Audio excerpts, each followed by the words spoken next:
Hey everyone, welcome back to Corporate Decoder, the place where we translate corporate jargon into something you can actually understand. Today we're diving into Skechers' latest report. Are they walking on sunshine or are there storm clouds on the horizon? Let's find out. It might involve some twists. Before we start, if you appreciate getting straight insights from corporate documents, make sure you're subscribed. We also have a Discord community linked in the description below. Come hang out. This is Skechers 10Q, a quarterly report filed with the SEC. Think of it as a checkup on the company's health. It covers the first 3 months of 2025, giving us a snapshot of how they're doing compared to their expectations. This document is an overview of whether the company is doing well and is compliant with the SEC rules. Let's get straight to the important stuff, the numbers. These are from the balance sheets, which give us an overview of what the company owns and what it owes. First up, cash. Skechers has about $993 million in cash and short-term investments as of March.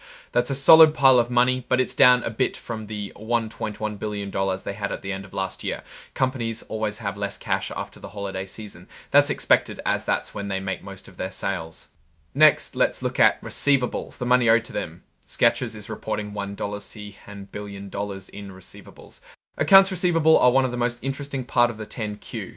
You can see this number is much higher than the same period. It indicates they are having trouble collecting payments or offering easier credit payments to increase sales. Now to inventory. Skechers has about $1.7 billion worth of shoes sitting in warehouses. That's down from about $1.9 billion at the end of December. This could mean their product is selling faster, or it could mean production is down. Turning to the other side of the balance sheet, let's check their debts. Skechers owes suppliers around $977 million in accounts payable. That's a decrease from the $1.2 billion of last year. Now let's switch gears and check out the income statement, which is also called the statements of earnings. This is where we see if Skechers is making profit. Skechers reports sales of $2.4 billion for the quarter. That's up from $2.2 billion in the same period last year. This means they're selling more shoes. Their gross profit, which is sales minus the direct cost of those sales, is $1.2 billion. That's how much money they make before they deduct the rest of their expenses. But running a global shoe company isn't cheap. Selling expenses like advertising and marketing were $185 million. General and administrative expenses were $804 million. These are the costs of running the company itself, like salaries for the executives and office expenses. And after all that, the government wants its cut. Income tax expense was $64.5 million. So after all expenses, Skechers is reporting a net profit of $225 million. Not too shabby, but it's less than the $240 million they made last year, so it is a bit of a decrease. Now let's talk about earnings per share, or EPS. This is a key metric for investors because it tells you how much profit the company makes per share of stock. Their basic EPS is $1.25 and diluted hours fire on this number, especially from quarter to quarter. And diluted EPS, which accounts for things like stock options, is $1.48. Keep a very close eye on this number, especially from quarter to quarter. Next up is comprehensive income. It includes the change in value from foreign currency translations. Skechers is reporting a comprehensive income of $251 million.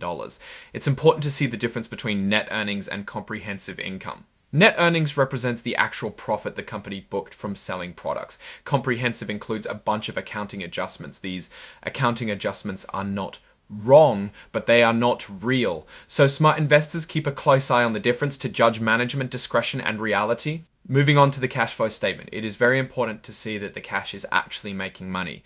While net earnings can often be fudged, cash rarely lies. For the quarter, Skechers used $105 million in its operating activities.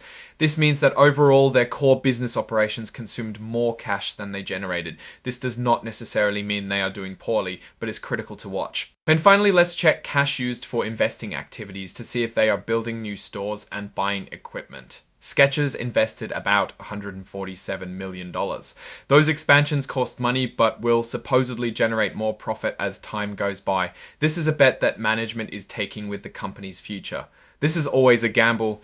We get to the part no one likes, but is very important. Taxes. The company's effective tax rate was almost 23% for the quarter. One thing to note, new global minimum tax rules that are in effect for 2025 might change their tax bill. Let's switch gears and talk about legal issues. Nike is suing Skechers. Nike claims Skechers is using their shoe designs and technologies without permission. The legal process is very long, but should Nike win, this might impact Skechers' profits. Let's check out some of the risks Skechers faces.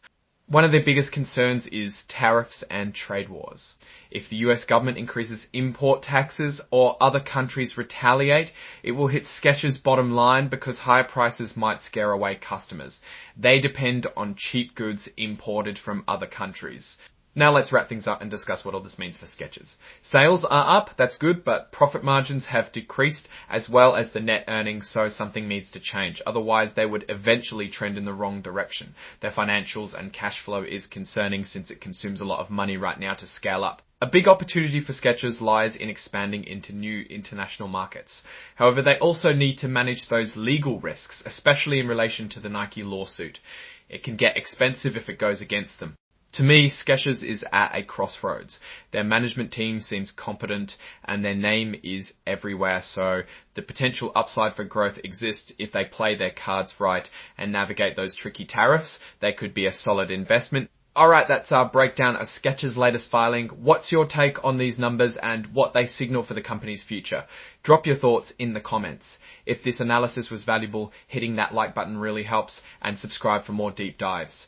Don't forget to check out the Discord in the description. Thanks for watching. See you next time.